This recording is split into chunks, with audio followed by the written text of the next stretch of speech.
নমস্কাৰ কে Handique state open ইউনিভাৰ্চিটিৰ degree হওক বা মাষ্টাৰ ডিগ্ৰী হওক বিভিন্ন সেমিষ্টাৰৰ বিভিন্ন বিভাগৰ মাৰ্কশ্বিট কেনেকৈ আপোনালোকে উলিয়াব সেই বিষয়ে মই জনাব বিচাৰিছোঁ। আচলতে আপোনালোকে পৰীক্ষাৰ ফলাফল কেনেকুৱা হ'ল সেই বিষয়েও মাৰ্কশ্বিটৰ জৰিয়তে জানিব পাৰিব। চাব আজি যিহেতু কে হেণ্ডিক ষ্টেট অপেন ইউনিভাৰ্চিটিৰ 4th সেমিষ্টাৰৰ ৰিজাল্ট দিলে, মাৰ্কশ্বিট বহুতে চাব বিচাৰিছে। চাব আপোনালোকে ক্ৰম বা গুগল ব্ৰাউজাৰত গৈ www.kksow.in আপোনালোকে সাৰ্চ কৰিব। তাৰপিছত আপোনালোকৰ সন্মুখত যেটো আহিব প্ৰথমটোতে আপোনালোকে টাচ কৰিব। অহাৰ লগে লগে আপোনালোকৰ সন্মুখত এনেকুৱা এটা পেজ আহিব। আপোনালোকে চাব তললৈ স্ক্ৰল কৰিব। স্ক্ৰল কৰাৰ লগে লগে আপোনালোকে দেখিব যে এক্সামিনেশ্যন বুলি এটা আছে, দেখিছেনে? এই এক্সামিনেশ্যনত আপোনালোকে ক্লিক কৰিব।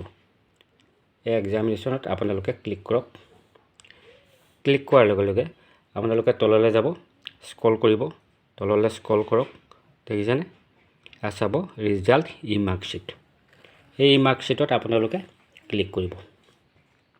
এই মাৰ্কশ্বিটত ক্লিক কৰাৰ লগে লগে আপোনালোকক খোল খাব, কিন্তু যিহেতু এতিয়া আজি পৰীক্ষাৰ ফলাফল ঘোষণা হৈছে, সাইটটো বিজি হৈ আছে, সেইকাৰণে নট ফাউণ্ড দেখুৱাইছে।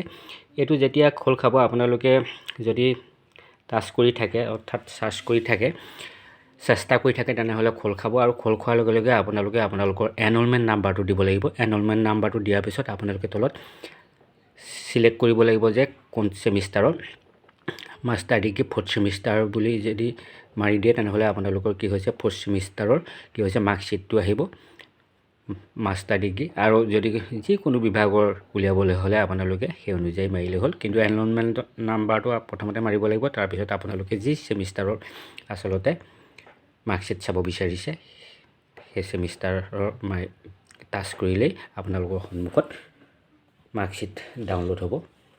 আৰু কেনেকৈনো আপোনালোকে যিহেতু এখন ই মাৰ্কশ্বিটহে পাব আপোনালোকে, কিন্তু আপোনালোকে যিখন মেইন চাৰ্টিফিকেট আৰু মাৰ্কশ্বিট কেনেকৈ পাব সেই বিষয়ে মই পৰৱৰ্তী ভিডিঅ'ৰ জৰিয়তে জনাবলৈ চেষ্টা কৰিম।